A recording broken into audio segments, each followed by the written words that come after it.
Hi, I'm Eleanor and welcome to MotorMatters, the channel that brings you the latest, the greatest, the newest and the best in the motoring in South Africa.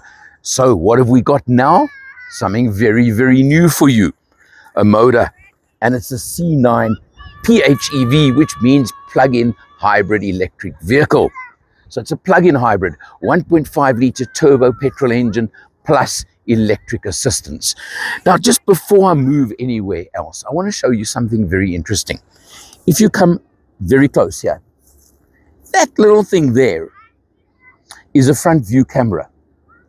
And while I was testing the car, I couldn't understand why there was this big black mark in the center of my picture on the screen. There was a bug literally squashed on there. And it just shows how the greatest technology can be affected by the smallest little thing, can't it? I just think that's quite fascinating. But it's got the very familiar Omoda front grille. You can't miss it. It's very, very distinctive. You come around over here, you've obviously got LED headlights, and they call it premium vision. And look at this very sharp angled vertical daytime running light. You get light signatures when you lock and unlock the car. Let me just show you quickly using the key, because I find this fascinating. Look here, we'll lock and check what you get across the front over there. And on unlock, you see that, look, it's still going.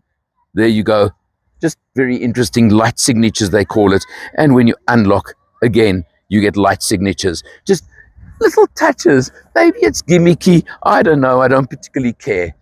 You come around on the side over here and look at these big 20-inch alloy wheels, because you've got to take into account this is a big SUV, large, and I will show you in many, many aspects a luxury SUV. You've got the pop-out door handles. You know what they're like. You've seen them before. You lock, there you go, just locked itself, and unlock, there they pop out again. So let's have a look. I say it's a large luxury SUV. Big long doors, look at that. Driver's seat set for myself, but in actual fact, it goes a step further because it's got luxury access. So the seat has actually come further back than my driving position. And look at the stretch out legroom over here. Another feature on the door, there's actually electric adjustment for the rear seat, for backrest, or I think it's just backrest adjustment, but you've got adjustment for the back seats. You've obviously got full controls over here for your aircon system and your seats over here, seat heating, for example, for the rear seats as well. And over here, you've got controls for the passenger seat to move it right out of the way if you're chauffeur driven and you want to sit on that side over there. So it's got all these sort of features. Also note the massive panoramic sunroof. The light cream colored leather or faux leather, doesn't matter what it is.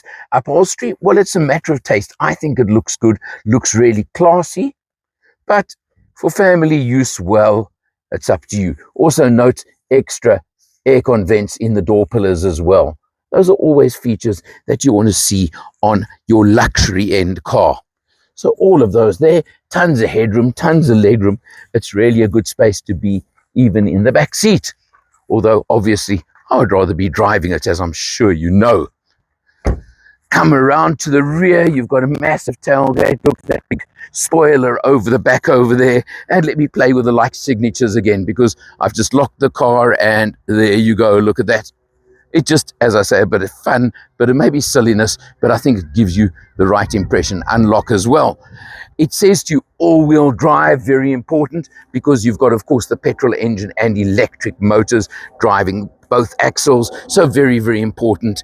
And now, let's pop open the tailgate, because you know what's coming next.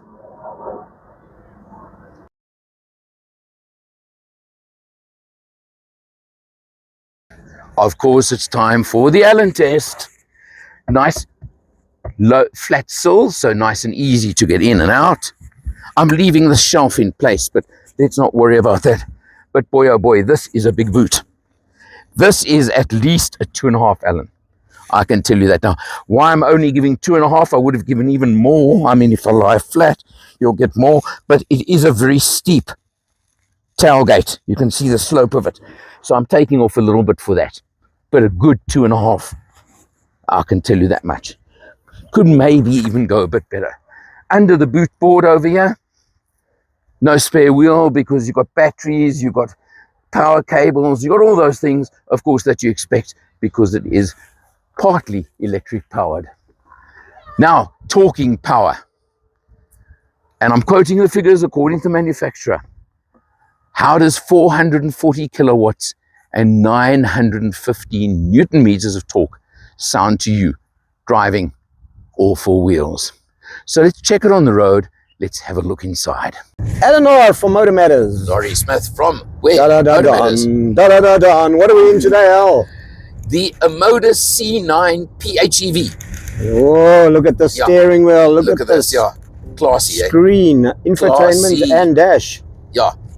5.8 liters per 100 energy consumption, average energy consumption over the last 50 Ks. Fantastic. The Chinese have finally come right with fuel consumption. That's correct. We've been speaking about it for a while. How's this for luxury? How's this for quality and class? Classy is what you said just now. Yeah. I love it. Just come to the center here.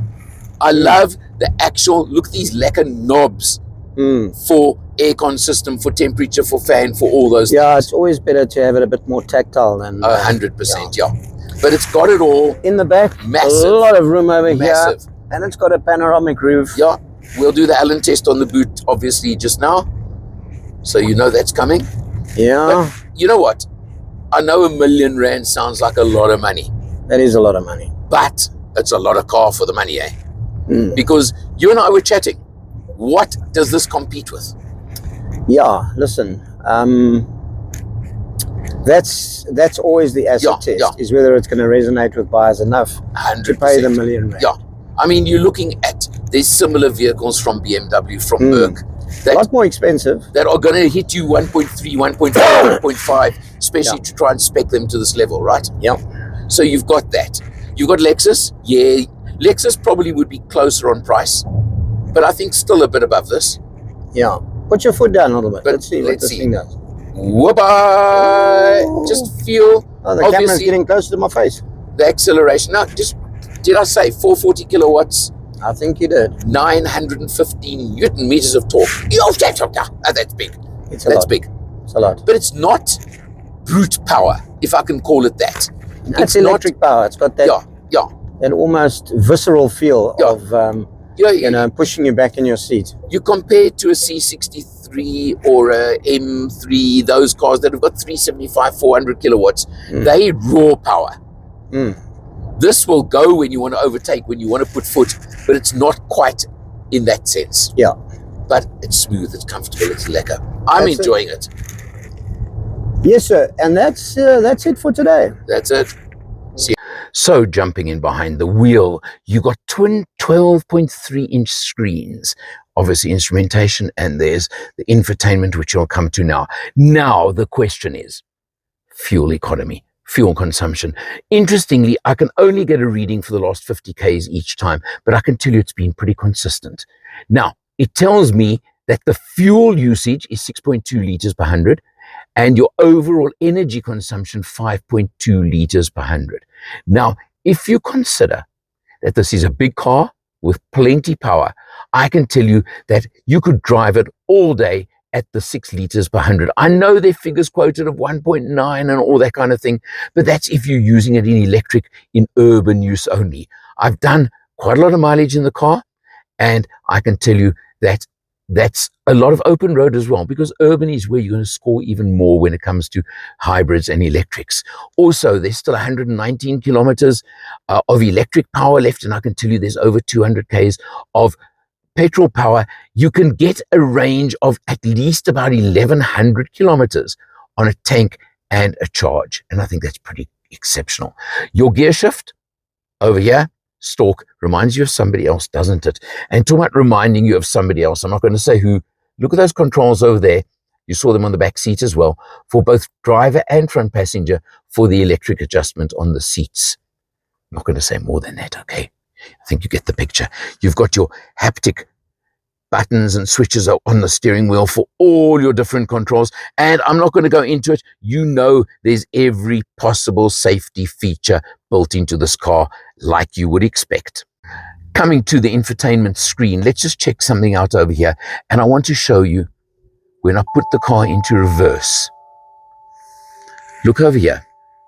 That's your rear camera. That's your overhead camera. And when you pull off in drive, it goes to a front camera as well. But now this, I want to show you on this overhead camera. We're obviously in the middle of a field right now. But when you're in a tight space, it actually gives you a reading in centimeters that you are from an obstruction, front, side, etc. Or when you're reversing rear. I just think that's pretty neat, isn't it? I really like that feature. You've got even a volume control over here for the passenger. Haptic as again. But you look at the flow of the dash across over there, across the passenger. You've got a wood trim effect across over here. You've got the air vents all the way across. And then you've got the soft touch leatherette feel, same as the upholstery, across the top piece. Now look at this. It's a double decker center console. So you've got your USBs down at the bottom, which is a bit of a nuisance at times. But you know what? If you're going to run with a cable, although this does have wireless Android and Apple CarPlay, but if you're on with cables, you plug it in once, that should be fine. But look at these knurled, as they call them, knobs over here for various functions. And what's nice about this car, I always comment and I always say to you about, I get upset or irritated when to operate the aircon system, you've got to go into the screen. Well, there are certain functions of the aircon system, look there, that are on the screen, but there's certain ones, for example, temperature, I'm turning over here, fan, I turn over there, those are the misters, I'm giving you an idea, and this one over here, which of course gives you your modes. Now, if you have a look over here, you've got sport mode, normal, snow, mud, off-road, eco, you know what I'm talking about. I've driven basically in normal mode this entire trip. And then over here, you've got, you can see we're in HEV at the moment, or that button there should take you into electric mode. Screen over there, you can see you've obviously got absolutely everything, vehicle settings, and you can go into all kinds of settings that you want. Come down below over here, you've got dual places for your cell phone. That one is an inductive charger. I think I don't have to say any more. Nice cup holders over here. Your glove box, which is cooled as well. Nice big storage area. So all the features you would expect. I think it's as simple as that and as easy as that for me to tell you. Drive is superb. It's smooth, it's comfortable, it's relaxed.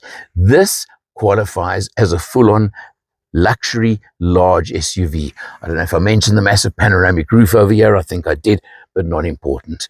Now, when you consider you've got superb fuel consumption, let's just say 6 liters per 100 and less for a car with this kind of power.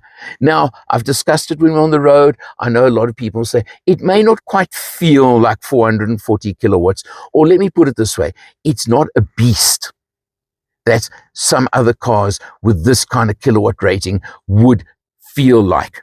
But where you feel it is when you want to overtake. When you're cruising and you just hit that accelerator for a few seconds, you know you are going to fly and you'll always overtake really, really safely.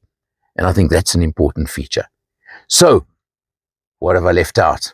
The price. 999,900 Rand. 1 million. Do you get all your warranties? I haven't got all the warranty numbers for you, but you know, you get all of those. You get everything you want. The backup. It's got the 10-year, million-kilometer warranty for the first owner, because of course it comes from the Cherry Group, can I call it that? Although Omoda is obviously the top-end luxury version, but you get that 10-year, million-kilometer warranty on the drivetrain. You get all of those features, and as I say, at R1 million in today's world, for the sheer comfort, luxury, space, and acceleration, sheer acceleration you can get when you want it, I certainly do not think it's an expensive buy at the price. I think it's actually pretty good value for money. But you need to go and check it out for yourself, and you can decide. For MotorMatters, I'm Alan R. See you next time.